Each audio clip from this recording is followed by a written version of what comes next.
Hey, everybody. Thank you for joining us. We are here in 2022, and well, things are changing. And with me is Barry Owen. Hey, Barry, how's it going today? Hey, Justin, it's going well. And yeah, it's certainly been an interesting couple of years, hasn't it? Yes, I think we've seen a lot of changes within the live video streaming industry. Uh, a lot for the better, I'm going to say, because certainly because of COVID, more people are not able to congregate and they've been looking for better ways of being able to still do the things they want to do, but well, through live video streaming. Yeah, I mean, people are social by nature. People want to go to events. People want to congregate with other people. And over the last couple of years, that's been really hard. But what it's really led to is the rise of these hybrid events, and you could do hybrid everything nowadays. So it really came into its own in the last couple of years with people adapting and being able to do events where initially it was probably kind of an in-person uh, and online kind of true hybrid. Obviously, during the heart of COVID, it turned into purely online because nobody could be together.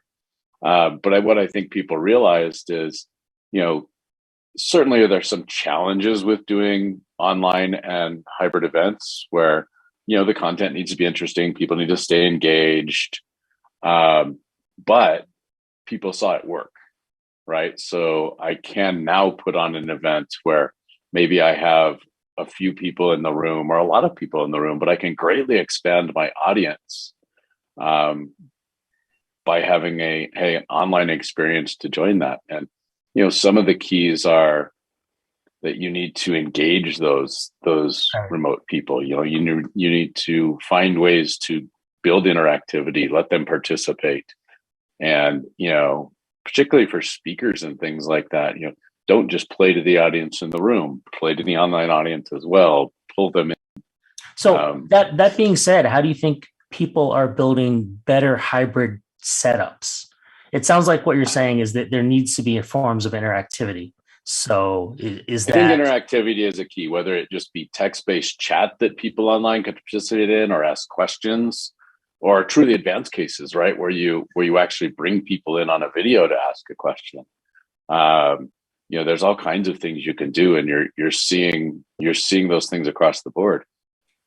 Some of the pluses of online events or hybrid events, right, are accessibility.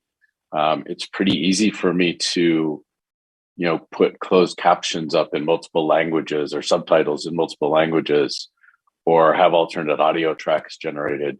So there's a level of accessibility and inclusivity that you get with hybrid events that maybe you couldn't have done with just an event in a room. right? And certainly, as you're saying this, some of that technology became better over the course of the last few years because it needed to be. Absolutely. And this goes way beyond just the Zoom experience, right? Where you have a bunch of people in a room interacting. The many to one thing is still a big deal for these hybrid events because you're typically listening to a speaker or a panel of speakers. And those speakers could be live or remote.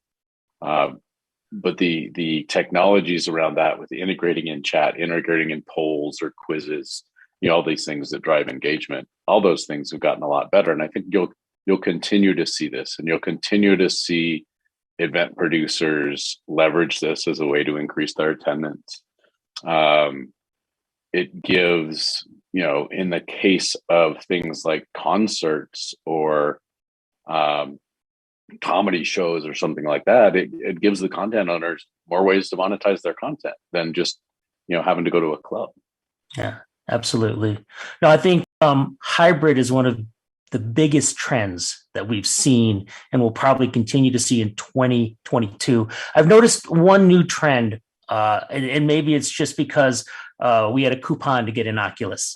But my son is on that thing 24/7 right now, and I feel like virtual reality has really started to see its place.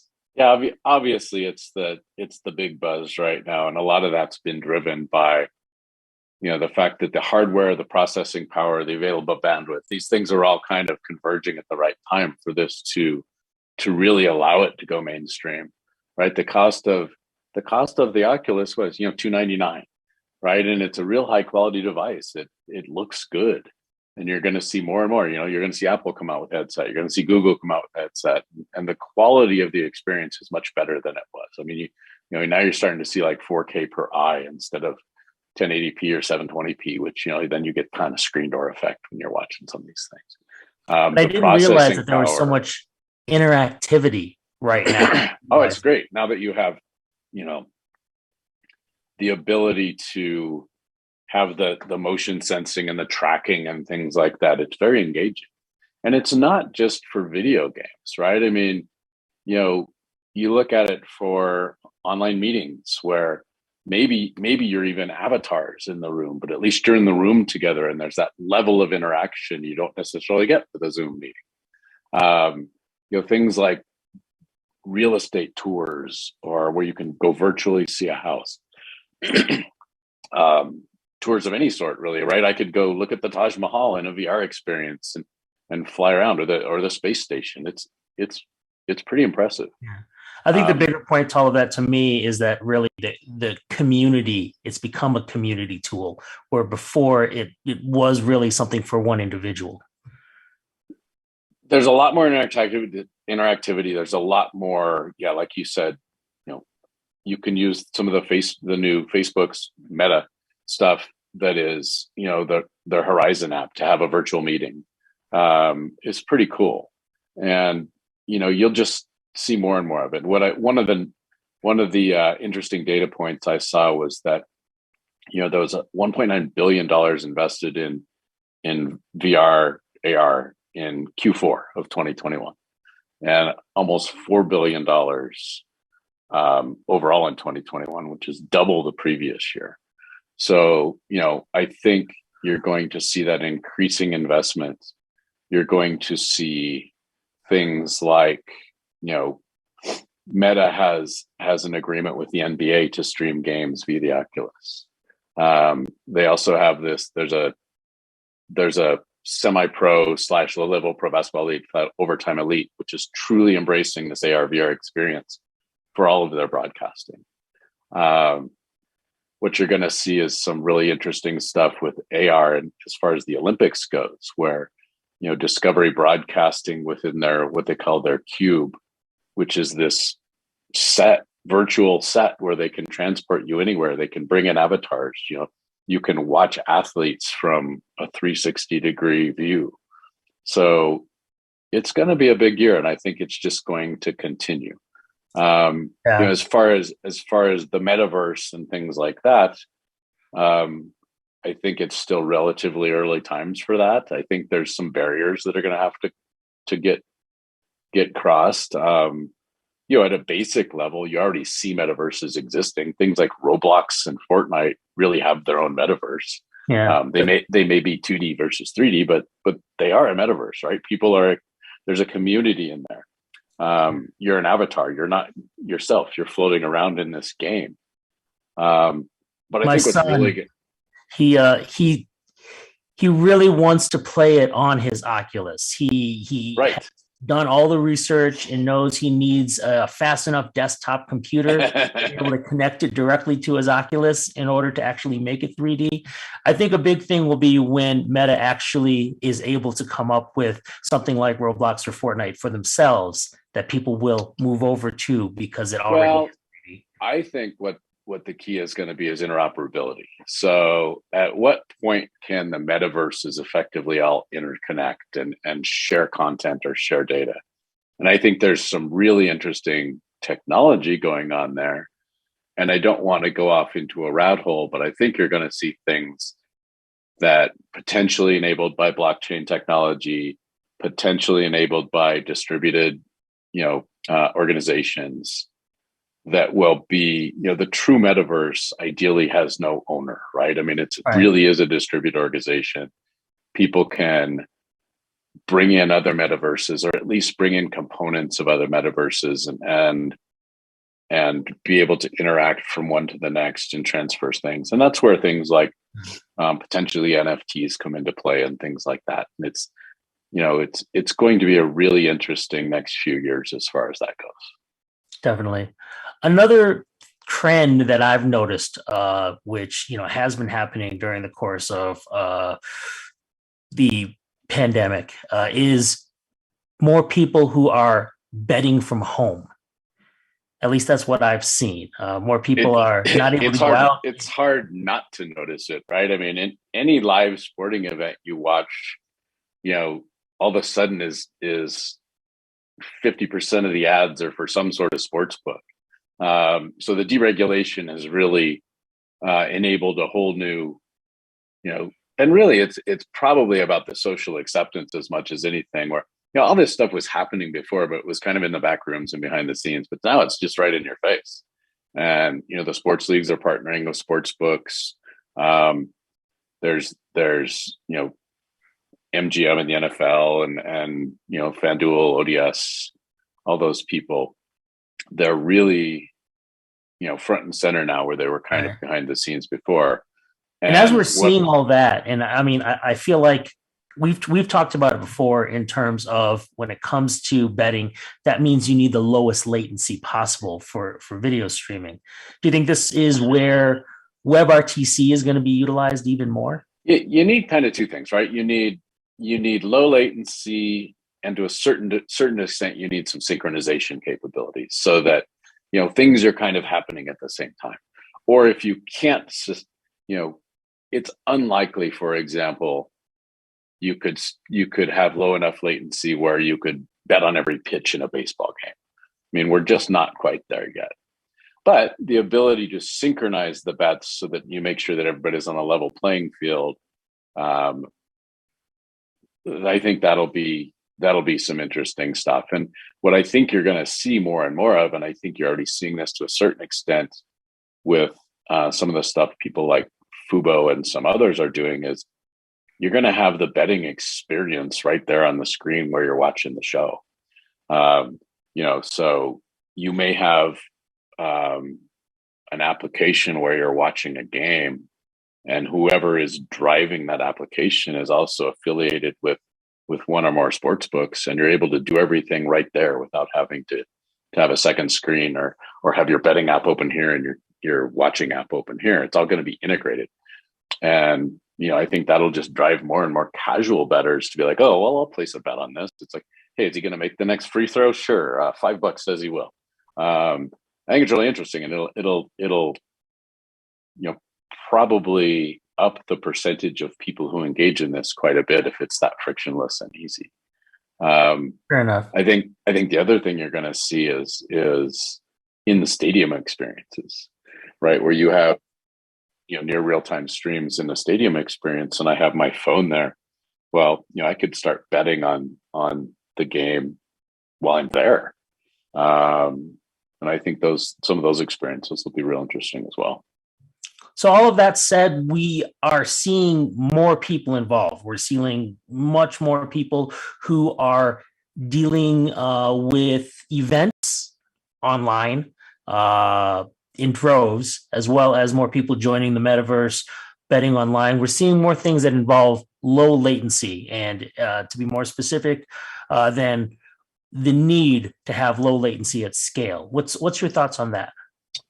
Yep. So you know, low latency feels like it's been a topic for 5 years or more.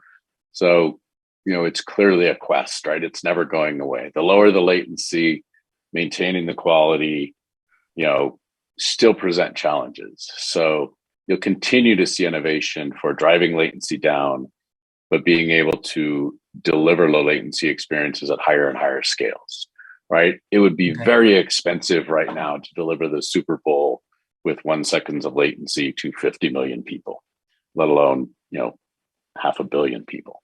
Right. Um, People are going to continue to work on ways to do that for a bunch of reasons. I mean, it's for an AR VR experience, latency is key. You don't want any lag, particularly if it's a live stream. Um, I think you'll see um, various protocols continue to advance. Obviously, you're seeing a lot more WebRTC now. You're seeing people really leverage WebRTC at scale much more than ever in the past. You'll continue to see advances in low latency dash and low latency HLS.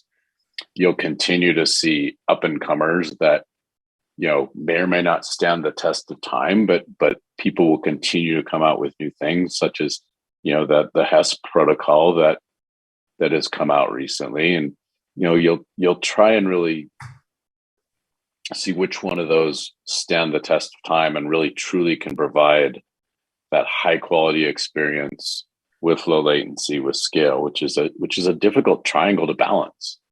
So the technical challenges exist, and as networks improve, things like 5G certainly begin to help as high quality bandwidth from anywhere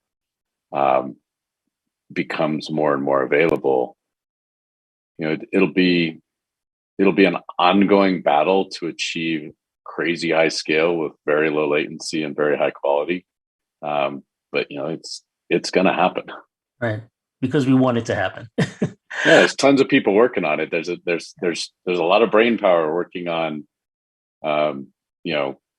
ultimately the quest for, think about for the metaverse is for really truly interactivity. If I want to have an interaction with someone in a metaverse like experience, I'm going to need really, really low latency, and I want really, really good visual fidelity.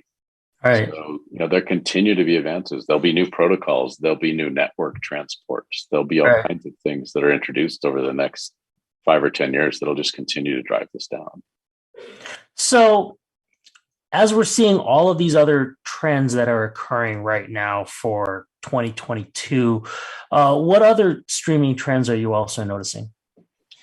So, one of the things that kind of encompasses all of the above is analytics and the ability to measure not only the quality of the user experience from the broadcaster side, and as well as the analytics of who's doing what on the viewer side. So I think there's a lot of work going there. It's traditionally been difficult because there's really not been much standardization across providers or vendors as far as video metrics and what formats things are returned in.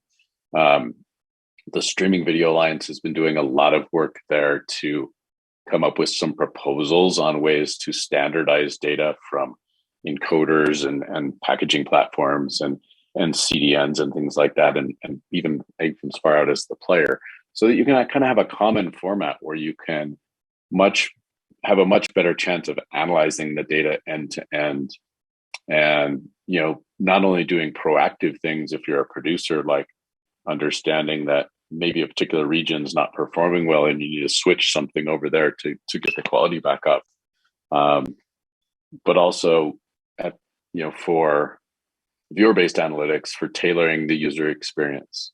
Obviously, advertising plays in there, but also things like being able to making sure that a given end user is having the best experience possible, but also coming back. Everybody needs to understand that how do most effectively monetize my content? How am I making sure that the content I'm delivering to my users is behaving as it's supposed to, as far as, are they engaged? Are they watching? Are they dropping off? Right. Being able to measure all that stuff kind of consistently across the board will continue to be more and more important. And particularly with the advent of the cookies going away and things like that, people are going to have more data and different kinds of data to now really start to analyze that user behavior. Do you think we've gotten better standardization in the last couple of years to make some of those analytics more possible now than they were previously? I think it's getting there, but I think it's still fairly compartmentalized. I think the best platforms that seem to do this are kind of platforms to themselves. Okay. So, I'm sure if you're a YouTube only experience, you get great metrics, or if you're a something like that where everything's a tied ecosystem, the metrics are better than if you're trying to do a vast array of things, and Gotcha. maybe you have 14 different CDNs you're trying to pull data from. Right. Like if you're on, well, I'm going to say Facebook, for example, and you are doing a live stream there because everybody who's watching is logged in, you have more specific. Right. And Facebook controls the entire platform, right? I mean, Facebook controls the ingest, they control the processing, they control the CDN. Yeah, their data is going to be consistent. But if I don't know, pick an OTT provider, and I'm using a multi CDN strategy, and I'm probably getting good data from my encoders and from my packager because I control those. I want to get that same good data out for my CDN performance. And I may be using 5 different CDN vendors to achieve scale and reliability. And if those 5 different CDN vendors aren't returning me the metrics in the same format, I have to normalize it all. So it's a lot of extra work. Okay, thank you. Well, I think there's one more thing I want to talk about as we're talking about Facebook and YouTube, and I'm going to add TikTok in there. Where are you seeing things in terms of streaming trends for user generated content? Yeah, the short form video and the user generation content has totally boomed in the last few years. TikTok, Twitch, Instagram, all these they're starting to take away viewing time from traditional SVOD and OTC services, right? So people have a budget. You have 4 hours of viewing time a day. It used to be, it's like, okay, well, I'm going to watch Netflix for 4 hours then. Well, now it might be, hey, I'm going to watch TikTok for 2 hours and Netflix for 2 hours. So the shift is changing there. So it's, and the interesting thing with the short form, the user generated stuff is you really start to see the lines blur between entertainment and commerce.